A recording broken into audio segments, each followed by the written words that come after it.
పండుగ. నేను చాలాసార్లు గత సంవత్సరాలు కూడా నేను ఎన్నో ప్రభుత్వాలు చేసిందో చూసినా కానీ ఇట్లాంటి చెంచి వేదిక ఆధ్వర్యంలో ఇట్లాంటి పండుగ చూడడం ఇదే మొదటిసారి. నాకు చాలా అనుభవం వచ్చింది ఈ పండుగ చూడడం వల్ల. ఎందుకంటే నాకు ఇంత ముంగల ఎవడో జెండా పట్టుకొని ఊపుతుంటే వాడు డబ్బా కొట్టు నేను ఎగిరేవాడిని. కానీ ఇప్పుడు అసలైన పండుగ అంటే ఏంది, చెంచులు అంటే ఏంది, అసలు మనం హక్కులేంది, మనం ఏ విధంగా ముందుకు పోవాలి.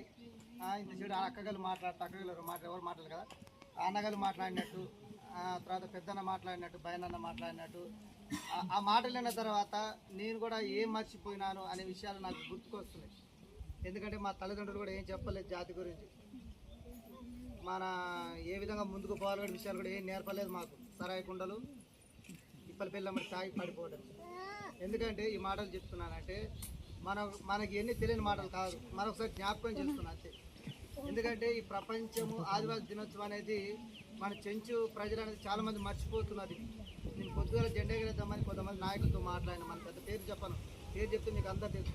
కొంతమంది చెంచు పెద్దలు చెప్పిన మధ్య మళ్ళీ వాళ్ళందరూ నాతో ఏమన్నారంటే, అయ్యా మా ప్రభుత్వము 12వ తారీఖు నాడు పెట్టబడింది, మేము 12వ తారీఖు నాడు మేము ఎగరేస్తామన్నారు. నాకు అనిపించింది నేను సెల్లో ఓపెన్ చేస్తే తర్వాత పెద్ద పెద్ద వాళ్ళు కూడా ప్రపంచ ఆదివాసీ దినోత్సవం 9వ తారీఖు నాడు అని కనబడుతుంది.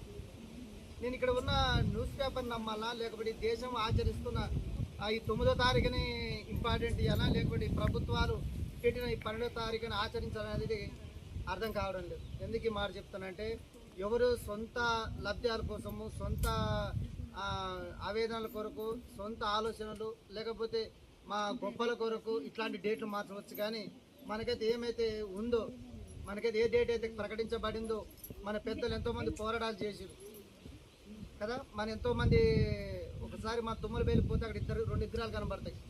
ఒకటి హనుమంత పది, తర్వాత బయనది. వాళ్ళని చూసినట్టు మనకు ఒక వీరులుగా మనకు కనబడుతుంది. మనం కూడా ఒక వీరులుగా కావాలంటే మన గ్రామాలలోనే మనం డెవలప్మెంట్ చేసుకోవాలి. నేను ఒక వ్యక్తి అంటున్నా, అతడు సిలిగుండకి మా సీనాన్ని వస్తే, లేదంటే మా డిప్యూటీ సర్పంచ్ వస్తే మా ఊరు బాగుపడుతుంది అంటుంది. నేను వాళ్ళకి చెప్పిన పల్లెటూరు వాళ్ళకి, వాళ్ళు వీళ్ళు వస్తే డెవలప్మెంట్ కావు. మీ గ్రామంలో ఉన్న వాళ్ళు, మీ గ్రామంలో ఇంతమంది కుటుంబాలు ఉన్నాయి, ఈ కుటుంబాలలో ఒక్క మనిషి ఎదగాలి. స్త్రీ అని కావచ్చు, పురుషుడని కావచ్చు, యవనస్తులని కావచ్చు, ఒకరు బాణం వల్లే కదలాలి. కదిలినప్పుడే మీ గ్రామం అనేది అభివృద్ధి చెందుతుంది. మొన్న ఒకసారి నేను కొట్లాయన గ్రామం నీళ్ళేక 4 బోర్లు వేస్తే గవర్నమెంట్ వాళ్ళు నిర్మల సంస్థలు వేస్తే మొత్తం పడి వాసన పట్టింది. నేను సంవత్సరం చూసిన ఒక వ్యక్తి నాతో అన్నాడు, ఏమన్నాడంటే, నేను ఇప్పుడు వచ్చిన ప్రభుత్వము ఇప్పుడు చూపిస్తా అన్నాడు. కనీసం వాడు కలిసి మట్టి కాదు కట్టాడు పని కూడా వాడు చేయలేదు. నేను రాజకీయం మాట్లాడలేదు, కానీ ఒక చెంచి వేదిక, ఒక వేదిక ఆధ్వర్యంలో